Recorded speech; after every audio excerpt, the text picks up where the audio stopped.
बच्चों, आज हम लोग इस वीडियो में देखेंगे कक्षा 6 का हमारा इतिहास और नागरिक जीवन।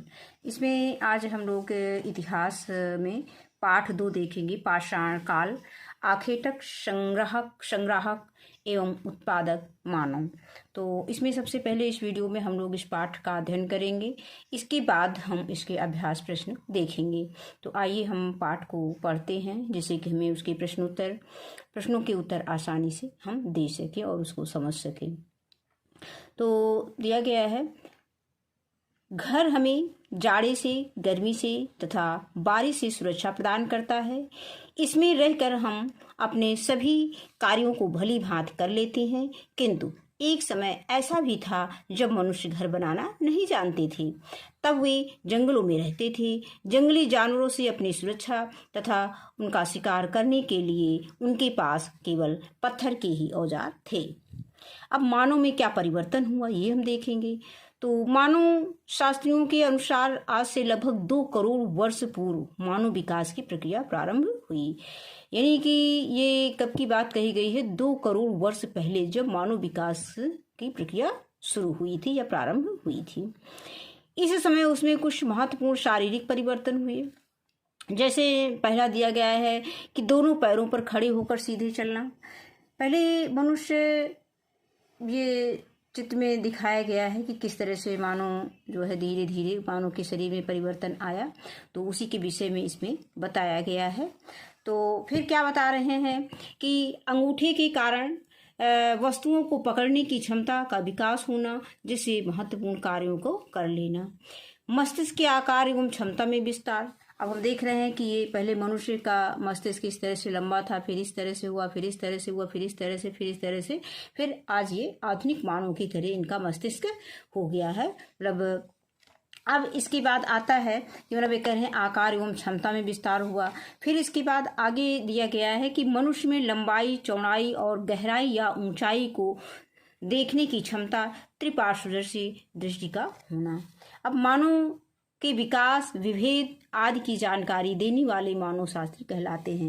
यानी मानव शास्त्री किसे कहते हैं? जो मानव के विकास, विभेद आदि की जानकारी देने वाला हो, वो मानव शास्त्री कहलाता है। अब मानव के विकास की ये प्रक्रिया चलती रही तथा उसमें धीरे धीरे विकास होता गया, जैसा कि नीचे चित्र से स्पष्ट होता है। हम इस चित्र को ध्यान से देखें तो मनुष्य का दिन प्रतिदिन आकार प्रकार बदलता रहा और धीरे धीरे मनुष्य विकास की ओर अग्रसर रहा। अब ये देखिए, इसमें मानव के विकास का क्रम दिखाया भी गया है चित्र में।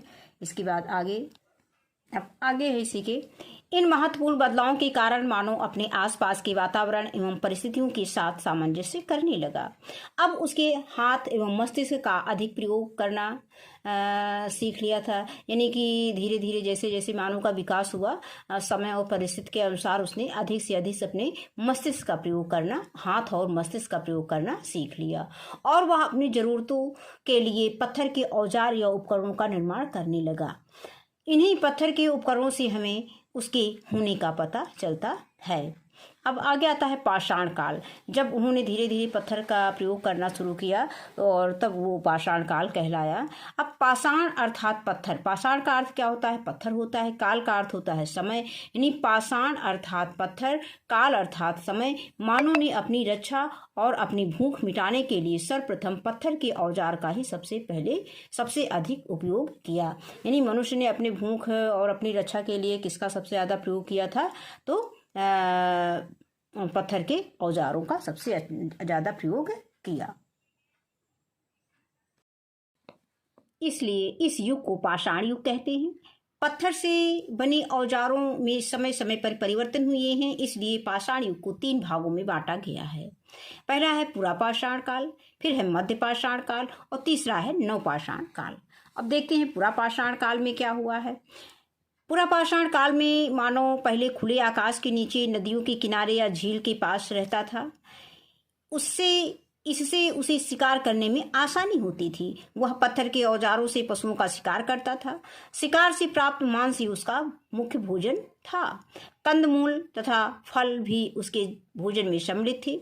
थोड़े समय बाद मानव ने गुफाओं में रहना प्रारंभ कर दिया, क्योंकि उसे तब तक घर बनाना नहीं आता था। तो कहने का मतलब कि पहले शुरू में सबसे पहले तो मनुष्य का धीरे धीरे विकास हुआ। विकास होने के बाद वो फिर पत्थर के औजारों का प्रयोग और अपने औजारों का प्रयोग करने लगा और उसने अपने हाथ और मस्तिष्क का अधिक से अधिक प्रयोग सीख लिया था। फिर धीरे धीरे उन्होंने पत्थर के औजार बनाने शुरू किए, जिसे पाषाण काल कहा गया। और फिर पाषाण काल को भी 3 भागों में बांटा गया, एक पूरा पाषाण काल, एक मध्य पाषाण काल और एक नव पाषाण काल। अब पूरा पाषाण काल में क्या हुआ, मनुष्य पहले खुले स्थान में रहता था, उसे घर बनाने का कोई ज्ञान नहीं था। नदियों के किनारे, झीलों के किनारे खुले आकाश में रहता था और वह अपने वही जो पत्थर के औजार बनाए थे उसी से वो पशुओं का शिकार करता था और जो शिकार से भोजन प्राप्त होता, यानी मांस प्राप्त होता था, उसको वो खा लेता था। और जो जंगल में इधर उधर जो कंदमूल फल उसके भोजन में सम्मिलित होते थे। फिर उसके बाद धीरे धीरे उन्होंने गुफाओं में रहना प्रारंभ कर दिया। फिर इसके बाद देखते, क्योंकि उसे घर बनाना पहले नहीं आता था। अब फिर शिकार की खोज में वह लगातार घूमता रहता था। इस प्रकार उसका कोई स्थायी आवास नहीं था। इसी समय उसे आग की जानकारी प्राप्त हुई। साथ ही अब उसने अपने मृतकों को कब्र में दफनाना प्रारंभ कर दिया। पूरा पाषाण काल के आखिरी दौर में उसने चित्र बनाना भी सीख लिया। उस समय की गुफाओं में उसके द्वारा बनाए गए चित्र मिलते हैं। इन चित्रों में शिकार के दृश्य बनाए गए हैं। इसी समय मानव ने हड्डी के औजार भी बनाना प्रारंभ कर दिया और यह औजार उसके ज्ञान में विकास को दर्शाते हैं। यानी यह औजार उसके ज्ञान में विकास को दर्शाते हैं, मतलब कितना उसको ज्ञान हुआ। तो कहने का मतलब पहले पत्थर के औजार बनाए, फिर खुले आसमान, नदियों के किनारे, झीलों के आसपास रहने लगे, फिर शिकार करने लगे उन्हीं पत्थर के औजारों से। फिर वो जो मांस उससे मिलता था शिकार करने के बाद वो उससे उसका भोजन करते थे मांस का, क्योंकि उनको आग का ज्ञान था नहीं। वो कच्चा मांस से प्रयोग करते थे, जो भी भोजन उनको मिल जाता था शिकार करने के बाद वो उसको कच्चा खा लेते थे। फिर धीरे धीरे उन्होंने झोपड़ियों में रहना प्रारंभ कर दिया, गुफाओं में रहना प्रारंभ कर दिया।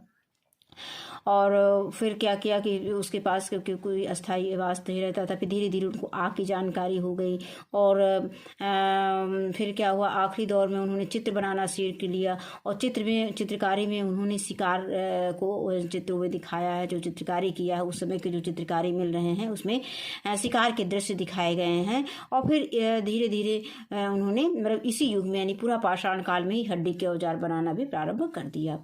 अब इस युग में मानव झुंड बनाकर ही शिकार करते थे, जिसे वह आपस में बांटकर खाते थे। यानी झुंड में रहते थे और झुंड में ही शिकार करते थे अपनी सुरक्षा के लिए और आपस में बांटकर खाते थे। मानव ये समझ चुका था कि वह तभी जीवित रह सकता है जब वह एक दूसरे के साथ मिलकर चले। इस प्रकार एक दूसरे का सहयोग करने की भावना इस युग में विकसित हो चुकी थी।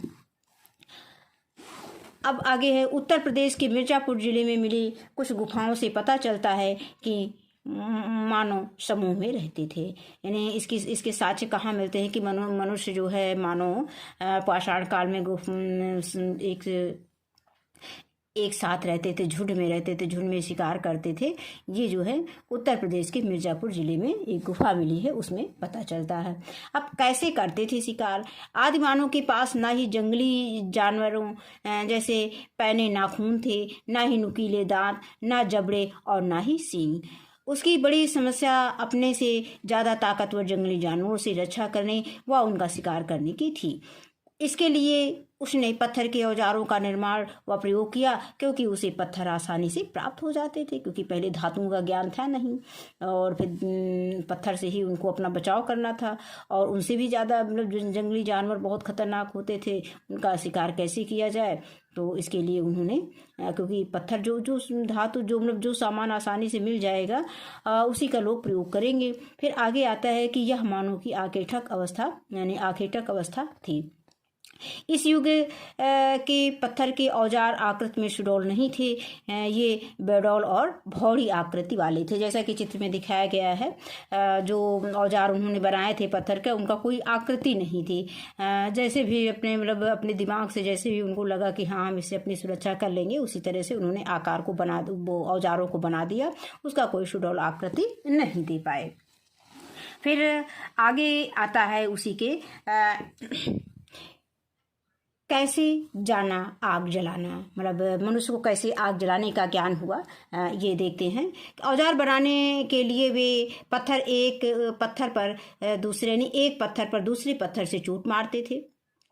एक पत्थर से दूसरा पत्थर टकराने से चिंगारी निकली और निकलने वाली चिंगारी से उन्हें आग का ज्ञान हुआ। नहीं, जब वो पत्थर के औजार बना रहे थे तो पत्थर के औजार बनाते समय एक पत्थर को दूसरे पत्थर पर मारते थे तो उससे क्या हुआ, धीरे धीरे चिंगारी निकली, और जब चिंगारी निकली तो उनको लगा कि हाँ ये आग है, और फिर इससे वह सूखी पत्तियों, टहनियों, लकड़ी की टहनियों आदि को जलाने लगे। सोचिए और लिखिए कि आग का ज्ञान होने के बाद उनके जीवन में क्या परिवर्तन आया होगा। तो आग का जब ज्ञान हो गया तो वो मतलब क्या परिवर्तन आया होगा, हम ये सोच सकते हैं कि आग का ज्ञान अगर इस समय ना होता तो हम क्या करते, और अगर उस समय आग का ज्ञान हो गया तो हम क्या कर रहे हैं। आग का ज्ञान हो गया तो हम जो भी हमें पशुओं का मांस वगैरह हम उनको भून कर, जो भी जंगली जानवर मिलते थे उनको भून कर उनको जो भोजन में लेते थे उसका मांस भून कर खाते थे, और आग से अपना बचाव भी कर सकते थे। जैसे जंगली जानवरों की रक्षा के लिए रात में कहीं जंगल में पड़े हुए हैं तो वहाँ पे आग जला दिया, और आग के जलने से जो खूंखार जानवर होते हैं वो आग के पास नहीं आते हैं क्योंकि आग से वो डरते हैं। अब फिर आग की खोज इस युग की महान उपलब्धि थी। तो आग की खोज किस युग में हुई, ये प्रश्न पूछा जाता है। तो पूरा पाषाण काल में आग की खोज हुई, और इसी युग में मनुष्य जो है हड्डियों के औजार बनाना शुरू कर दिया था, और मुख्य रूप से उन्होंने पत्थर के औजार ही बनाए थे जो कि आकृति में सुडौल नहीं थे। अब आगे आता है मध्य पाषाण काल। मध्य पाषाण काल में औजार उपकरण पूरा पाषाण काल की अपेक्षा आकार में छोटे हो गए। इस समय प्रकृति में अनेक परिवर्तन हुए जिसका प्रभाव मानव जीवन पर पड़ा। नई परिस्थिति से तालमेल बैठाने के लिए उसने छोटे उपकरण बनाना प्रारंभ किया। जलवायु पहले की अपेक्षा गर्म हुई, फलस्वरूप जहाँ जहाँ बर्फ जमी हुई थी वो पिघल गई और पृथ्वी की उर्वरा शक्ति का विकास हुआ तथा घास एवं वनस्पतियों के मैदान विकसित हुए। घास को खाने वाले छोटे जानवर जैसे हिरण, खरगोश, भेड़, बकरी आदि पैदा हुए। मानव अपने आप उगी घासों को एकत्र करने लगा। इन घासों में कई आज के अनाज के पूर्वज थी, मतलब जो आज हम लोग अनाज का प्रयोग कर रहे हैं उस समय उन्हीं घासों में वो अनाज की जानकारी हो चुकी थी। इनका प्रयोग मानव ने अपने भोजन में किया। इस प्रकार वह अब संग्राहक बन गया था। मानव ने इसी समय कुत्ते को पालतू पशु बनाया था, और कुत्ता मानव का प्रथम पालतू पशु है। अब हम यह देखते हैं कि पूरा पाषाण काल में औजार कोई मतलब सुडौल नहीं थे, लेकिन इस जो मध्य पाषाण काल में जो पत्थर के औजार बनाए गए वो छोटे बनाए गए और सुडौल आकृति के बनाए गए। और इस काल की एक विशेषता क्या है कि इस काल में जो है मनुष्य ने कुत्ते को अपना पालतू पशु बनाया, और जो है और उसका प्रथम पालतू पशु क्या है, कुत्ता है। ये भी बहुत कंपटीशन में पूछा जाता है कि मनुष्य का पहला पालतू पशु क्या है, कुत्ता है। और किस युग मतलब किस काल में उसने मतलब पालतू पशुओं को बनाना शुरू किया, तो मध्य पाषाण काल में। अब आगे आता है कि कैसे हुआ खेती का ज्ञान, यानी मनुष्य को खेती का ज्ञान कैसे हुआ। पुरातत्ववेताओं का मत है कि अपने आप उगे हुए अनाजों को मानव ने एकत्रित करना शुरू किया। अनाज के कुछ दाने गीली मिट्टी में अथवा इधर उधर गिरे होंगे। इन स्थानों पर फिर से वही अनाज उगे। जब मानव ने देखा तब उसे पता चला कि अनाज के दानों से बार बार अनाज उगाया जा सकता है। अपने इस ज्ञान का उसने परीक्षण भी किया, तब जाकर उसे खेती का ज्ञान हुआ। तो ये इससे हमें पता चलता है कि मनुष्य ने खेती का कैसे प्रयोग किया, यानी कि खेती की जानकारी कैसे उसने प्रारंभ किया।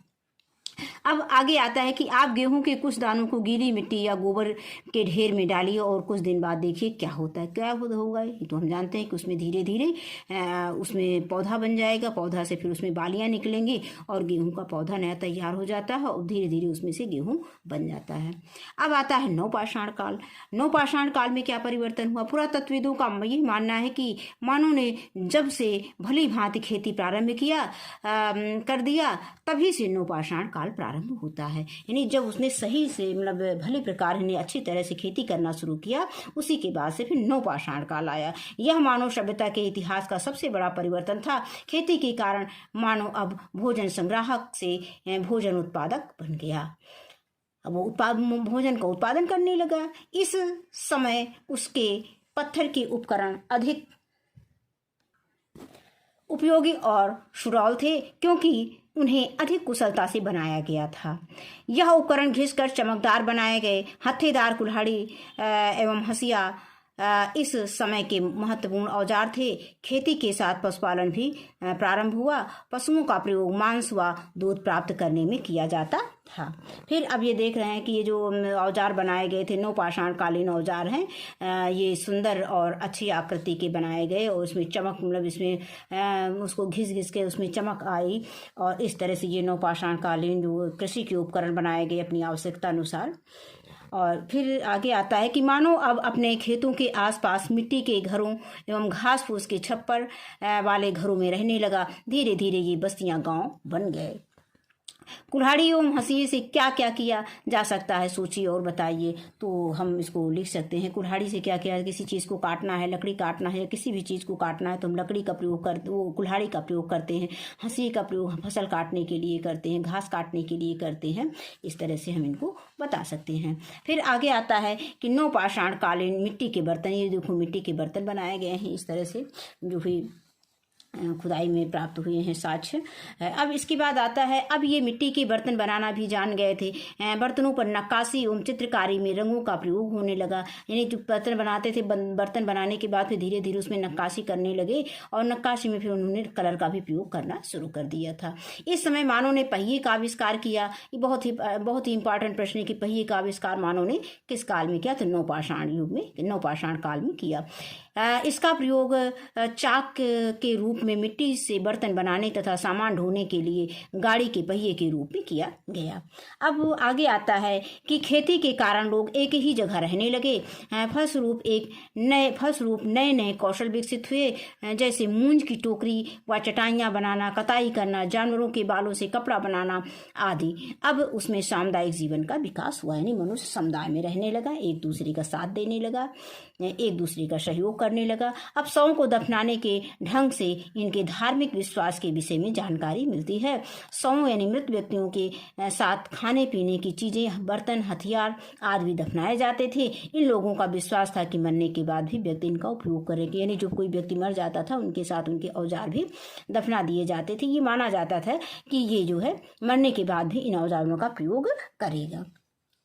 अब आगे आता है धातु काल। नवपाषाण युग का अंत होते होते पत्थर के साथ साथ धातुओं का इस्तेमाल शुरू हो गया। धातुओं में सबसे पहले तांबे का प्रयोग हुआ। इसके कारण इस युग को ताम्रपाषाण युग कहा गया। यानी अब धातुओं में सबसे पहले किस धातु का प्रयोग हुआ था नवपाषाण काल में, तो तांबे का प्रयोग हुआ था और इसीलिए इसे हम ताम्रपाषाण युग भी कहते हैं। मानव ने तांबे की खानों का पता लगाकर उससे तांबा खोद कर निकालना शुरू किया। उच्च तापमान में तांबे को पिघलाना और सांचे की सहायता से धातु को विविध रूप देना भी उन्होंने सीख लिया। यह मानव विकास की एक महत्वपूर्ण खोज थी। धीरे धीरे मानव ने तांबे व टिन को मिलाकर मिश्रित धातु कांसा बनाना सीख लिया। मानव जीवन उसकी प्रगति एवं संघर्ष की कहानी है। प्रारंभिक मानव ने अपनी समस्याओं से जूझते हुए अपने को जीवित रखा, अपनी उन्नति की एवं अपने को सभ्य बनाया। अब इसके बाद हम आते हैं अभ्यास प्रश्न पर। तो पहला प्रश्न आता है, आग की खोज किस युग में हुई। अब इसमें दिया है आग की खोज, यानी आग की खोज अभी हम लोगों ने पढ़ा था किस काल में हुई थी, पुरापाषाण युग में हुई थी। फिर खा है पुरापाषाण कालीन पत्थर के औजार कैसे बने होते थे, किस आकृति वाले होते थे, बेडौल एवं भौड़ी आकृति वाले थे। और फिर पहिए का आविष्कार नवपाषाण काल में हुआ। इसके बाद अगला प्रश्न आता है, उत्तर लिखिए। का है पाषाण युग को किसकी विशेषताओं के आधार पर बांटा गया है। तो इनका उत्तर हमने कापियों में लिख रखा है। तो पहले प्रश्न का उत्तर है कि पाषाण अर्थात पत्थर, काल अर्थात समय, यानी पाषाण अर्थात पत्थर, काल अर्थात समय। मानव ने अपनी रक्षा और अपनी भूख मिटाने के लिए सर्वप्रथम पत्थर के औजारों का ही सबसे अधिक उपयोग किया, इसलिए इस युग को पाषाण काल कहते हैं। पत्थर से बने औजारों में समय समय पर परिवर्तन हुए हैं, इसलिए पाषाण युग को 3 भागों में बांटा गया है। नंबर 1 पुरापाषाण काल, नंबर 2 मध्य पाषाण काल और नंबर 3 नवपाषाण काल। अब दूसरा प्रश्न है कि मानव ने आग जलाना कैसे सीखा। तो इसका उत्तर है कि प्राचीन काल में मानव औजार बनाने के लिए एक पत्थर से दूसरी पत्थर पर यानी एक पत्थर पर दूसरे पत्थर से चोट मारते थे, जिससे दोनों पत्थर की टक्कर से चिंगारी निकलती थी। इस निकलने वाली चिंगारी से मानव ने आग जलाना सीखा। कहने का मतलब एक पत्थर से दूसरे पत्थर पर चोट मारने से जो आग से चिंगारी, जो पत्थर से चिंगारी निकली थी, उसी से मानव ने आग जलाना सीखा।